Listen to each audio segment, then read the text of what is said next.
there's dirt on my hands. Hello YouTube Boss Rino, welcome to my channel. So ito, Psychophonies and audios that will shake you to the core. Ibig sabihin, manginginig yung ating mga kasulok-sulukan ng ating pinakagitna ng ating katawan, ng pagkatao.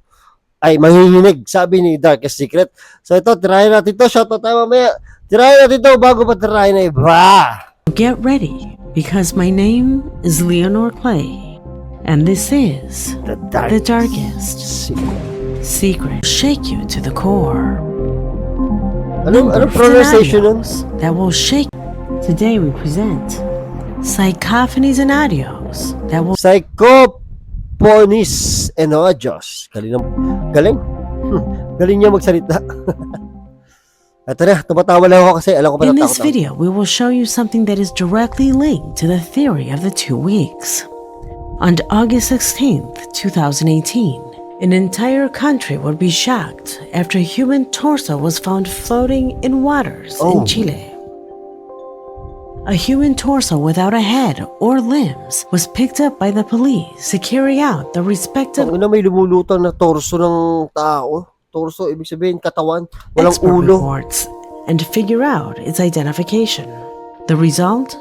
They concluded that it was a computer teacher named Nivaldo Villegas, who had been reporting missing as of the 11th of that same month. The macabre crime took on national relevance, so all types of media turned to know in depth about who he was and the reason for his murder. Press teams visited his house and spoke with relatives and his closest neighbors. The scariest moment and the reason for including this case in this video is for a strange audio captured in full live transmission. No sabía absolutamente nada. Nada. Edson también nos acompaña, Edson también está por acá. Edson, ¿a usted qué le parece esto que nos dice la vecina, que son unos ruidos raros, que no se sabe identificar de qué son? ¿Ustedes ya habían conversado? ¿Él ya le había contado? They cut me, they kill me.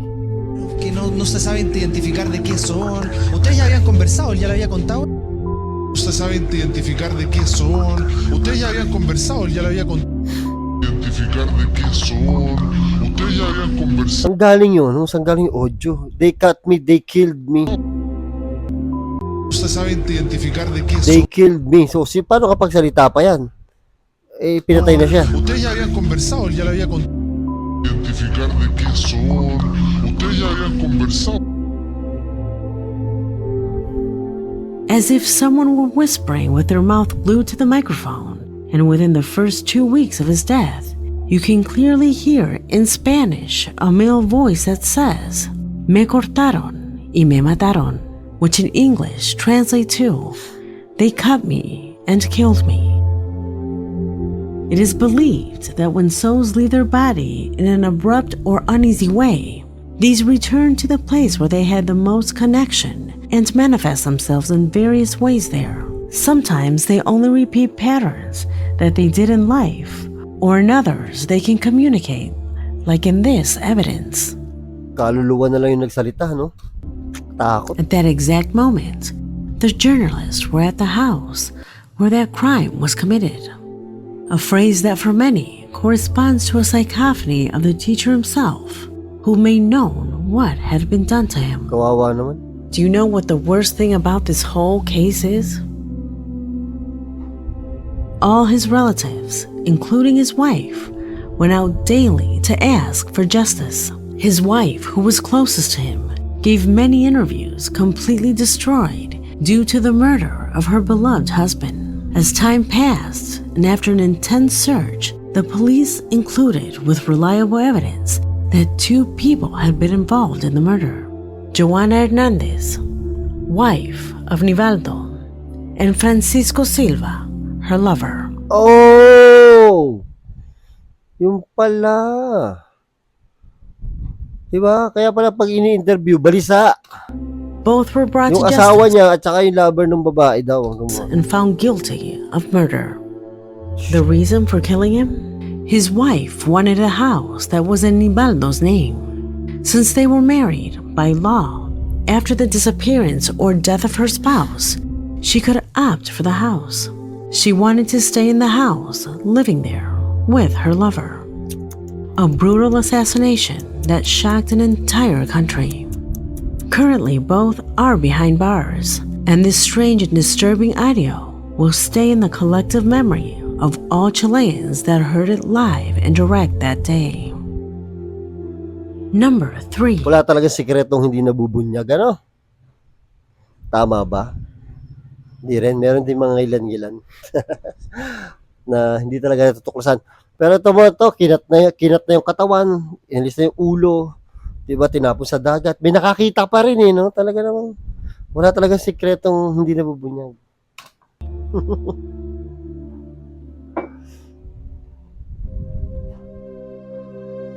Calle Real, number 5, located in Belmez de la Moraleda, Spain, is the address of a particular house that if you are an expert at parapsychology, you would undoubtedly want to visit. However, I do not recommend it because this case is considered one of the largest paranormal cases in the world. Oh, shit. Ito na, nakakatakot to. You see, this place started to become popular in the year 1971 after its owner asked to remodel the floor due to ugly stains. She says that the first time one of these faces appeared, she was petrified, as it was a very well-defined face made of mold that kept staring at her. It had materialized there overnight. Oh! Ano yan? Bakit ganyan? Ayoko ng ganyan. The lady, despite her age, did not allow panic to embrace her, and she called a bricklayer to cover up that ugly stain. That man did his job very well. He remodeled the entire floor with new materials. It looked shiny and new. The problem? A few days later, the exact face reappeared in the same place. Shit. Ayoko tingnan. However, that would not be the worst. Since that same week, new faces began to appear on the kitchen floor. Oh, puta naman. Nakakatakot naman yan.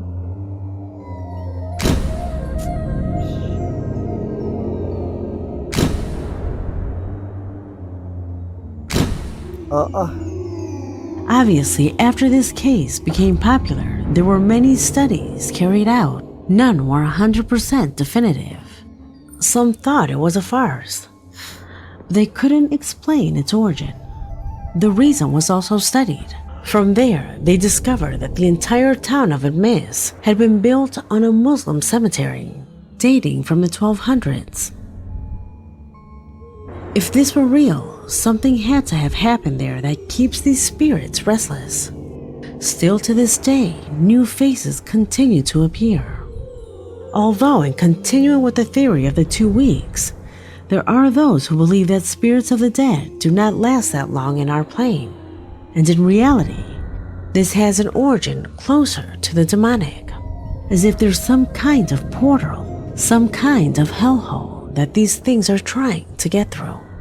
As if this weren't enough, a researcher wanted to know if that phenomena was just something isolated, or if there was something more than just the presence of faces. He installed a recording device in one of the rooms, which was recording all night. The next morning, when reviewing what the device had captured, this is what they heard. Oh.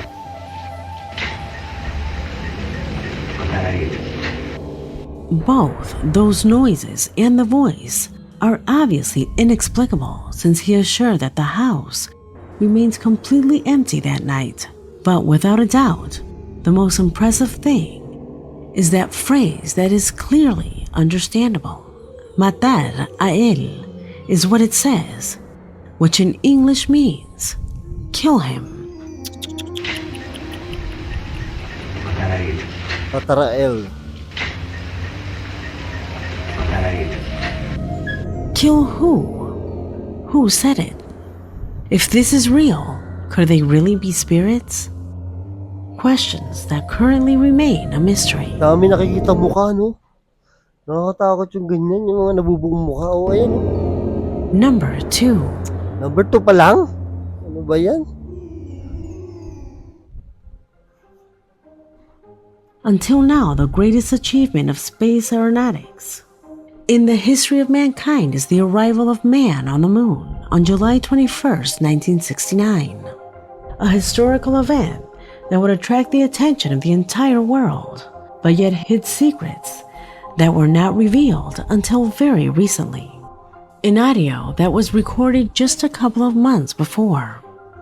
You see, according to declassified reports, strange noises were reported by Apollo 10 astronauts as they circled the far side of the moon. Thomas Stafford, John Young, and Eugene Cernan, the crew on board, were the ones who made the decision to make the control center in Houston known to what you will now listen to. But first, let me remind you that it is impossible for audio to travel through space. Oo nga. So whatever the astronauts were listening to, it was happening inside their helmets. Oh, Pay shit. attention. That music even sounds outer spacey, doesn't it? You hear that? That whistling sound? Woo! Richard. Yeah, it sounds like, outer space type music. It was almost 5 decades in which this recording remained classified by NASA until it was made public in 2016. Sounds that, according to the astronauts, were heard for almost 1 hour, and that at that moment, the crew of Apollo 10 described as space music. A completely abnormal situation whose only explanation was radio interference. However, NASA secretly maintained this radio interference because it is obviously inexplicable. Number 1. Tangina, pati sa universe, no? Sa kalawakan, minumulto natin. Walang pinipili ang multo talaga, no? Ibang klase.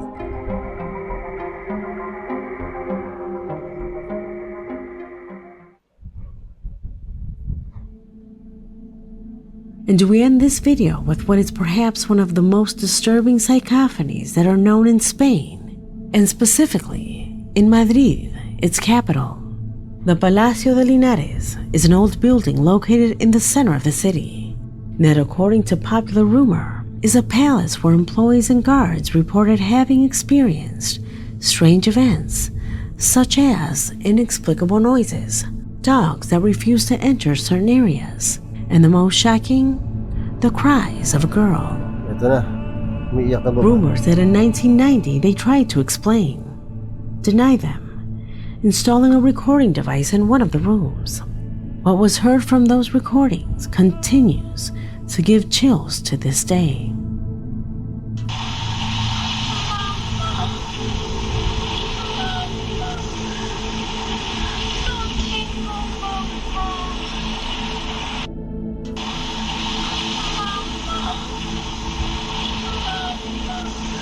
Kawawa.